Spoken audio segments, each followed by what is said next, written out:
Peace. I have another perspective today.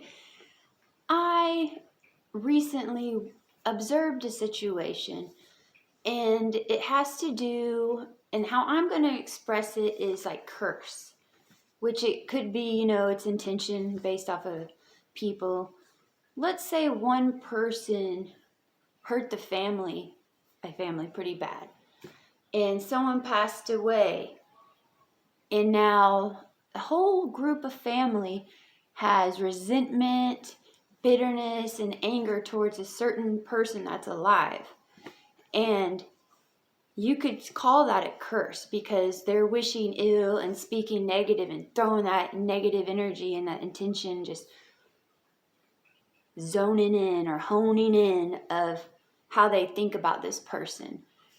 And I do agree with myself, that it is like a karmic cycle, and it's a lesson in life for both parties.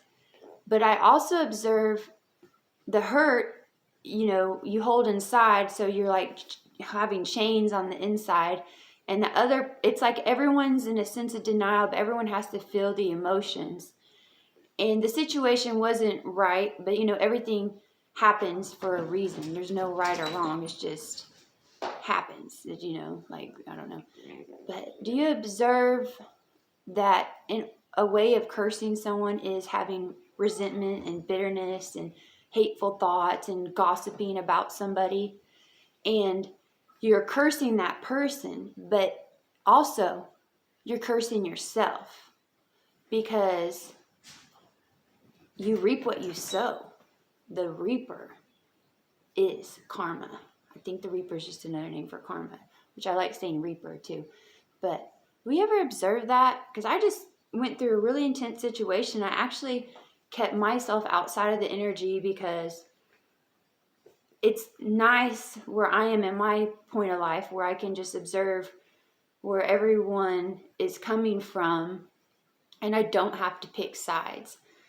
I don't agree, and you feel like, oh, that ain't feeling pretty, and it's for that each individual person to learn that lesson too, of that soul growth of finding forgiveness within themselves and for the other person, yet feeling it, which I do relate everything like a turd.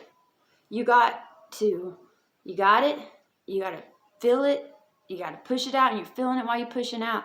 But you can't have a dingleberry.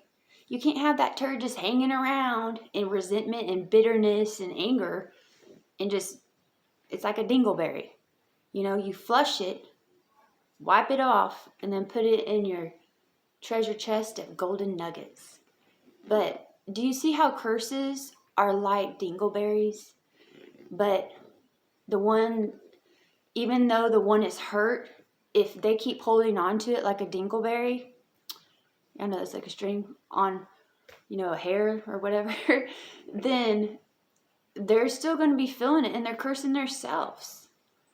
And really, truly, to find forgiveness within yourself and to others, like, yes, it's each one's lesson, but isn't it interesting if you observe that?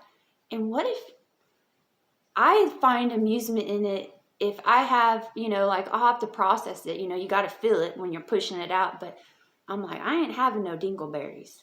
So, and it makes it more humorous for me, and actually it's easier to let go of stuff because we're all connected.